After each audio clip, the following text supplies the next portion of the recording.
dehors des villes, la présence militaire égyptienne est surtout sensible sur une des deux seules routes goudronnées du pays, celle qui relie la capitale, Sanaa, au port d'Hodeïda, construit par les Russes sur la mer Rouge. Offerte par les Chinois au Yémen lorsque l'imam régnait, cette route fut sans doute le premier grand acte révolutionnaire. Sans elle, en 1962, les Égyptiens n'auraient pu secourir rapidement les révolutionnaires yéménites.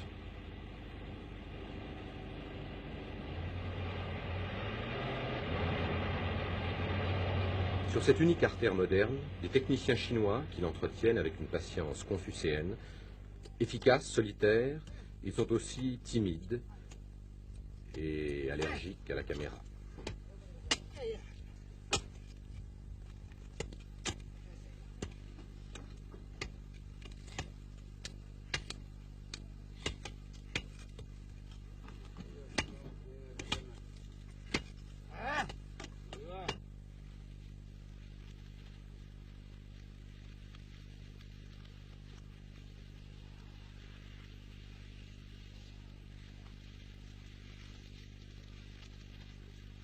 En débouchant sur les plaines côtières, nous trouvons des villages primitifs de huttes misérables où vivent souvent d'anciens esclaves. Ces villages sont regroupés le long de la route.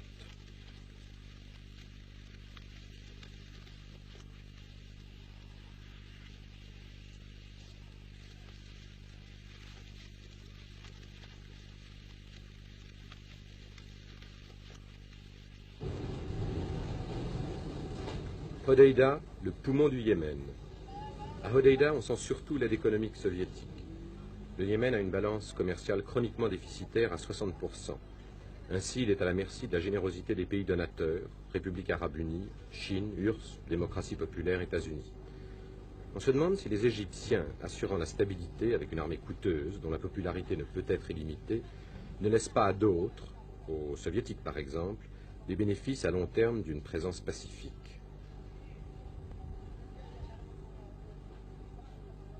Quelle est la situation politique ici? La République Yémen. La République Yémen. Qu'est-ce que vous en pensez?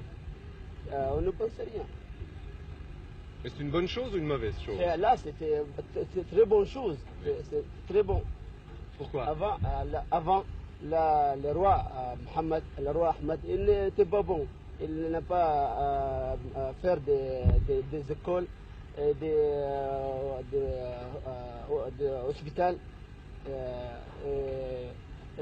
Tout ça, il ne va pas faire. Mais lorsque la révolution commence, il fait tout cela. Au fil des écoles, et du travail, et tous les gens qui sont habités, qui sont dehors, ils viennent à leur pays pour travailler et pour vivre dans leur pays. Vous avez l'impression qu'il y a encore beaucoup de royalistes au Yémen? Non, il n'y a rien. C'est fini. Les gens ils disent qu'il y a du royalisme, mais il n'y a pas. Moi, il n'y a pas de royalisme. Nous sommes tous Yémen et nous voudrons la République yéménite. Nous voudrons la révolution, nous ne voudrons pas la royaume. Un effort fantastique a été fourni pour faire entrer le Yémen dans le XXe siècle. Depuis 1962 seulement, écoles, automobiles, usines, cliniques, cinémas surgissent dans les villes. Mais l'effort est parcellaire. Ce qui semble le plus manquer, c'est un plan d'ensemble. Le Yémen hésite aussi entre un socialisme verbal et le libéralisme dirigé. À côté des anciennes classes sociales en mutation, un embryon de prolétariat industriel apparaît. Il apprend avec fierté les exigences de la spécialisation et du pointage. Au Yémen, on peut encore être guerrier à 12 ans. Aujourd'hui, on peut aussi être ouvrier ou chauffeur de taxi au même âge. Dans les villes où vit un 15e des 4 millions de Yéménites, la jeunesse de la révolution, c'est avant tout la révolution et l'évolution de la jeunesse.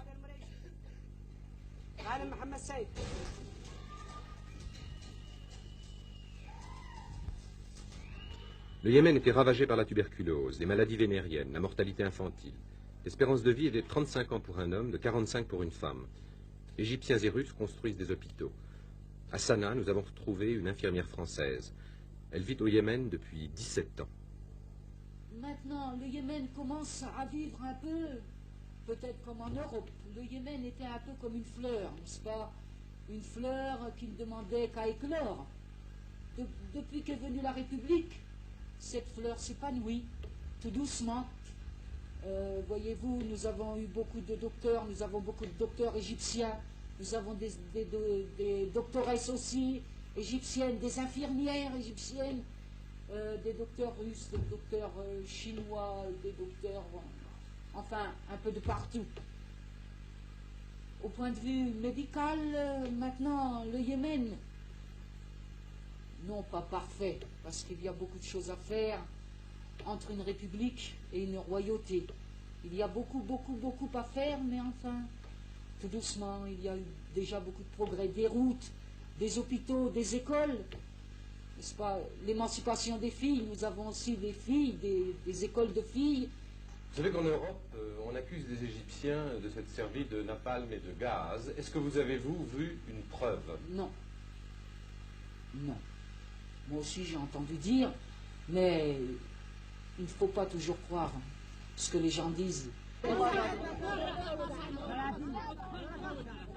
Prudemment, le gouvernement n'a pas interdit la culture et la vente du khat, fléau national. Mâchées, ces feuilles ont des propriétés voisines de celles de la cocaïne et de l'opium. Elles plongent dans une torpeur extatique. Toutes les classes consommaient du khat. Maintenant, c'est avec gêne que certains yéménites reconnaissent qu'ils en mâchent. Le khat a une vertu, il est riche en vitamine C. Et un effet tragique, il peut diminuer de 5 heures par jour la productivité d'un travailleur.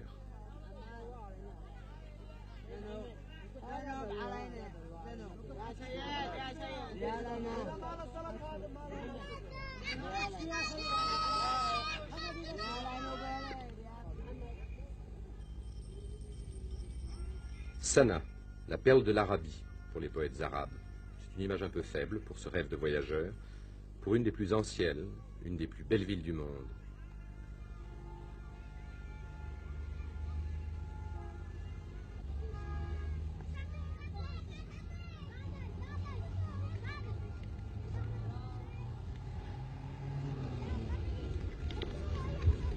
Dans ces rues, les recrues égyptiennes traînent leur désœuvrement.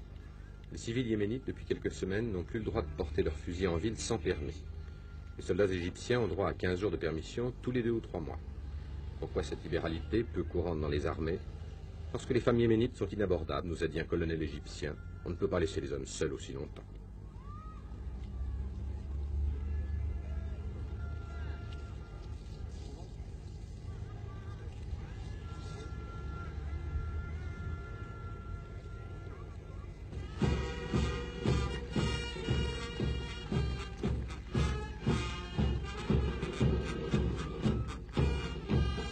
Pour défendre le nouveau régime, pour affirmer sa force, la République a une armée de 9000 soldats.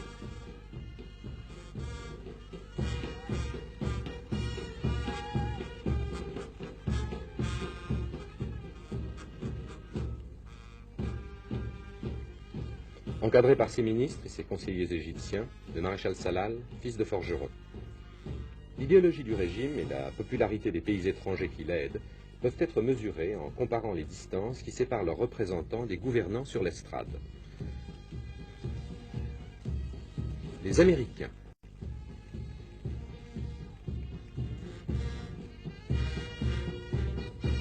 Et plus proches du pouvoir, nettement plus proches,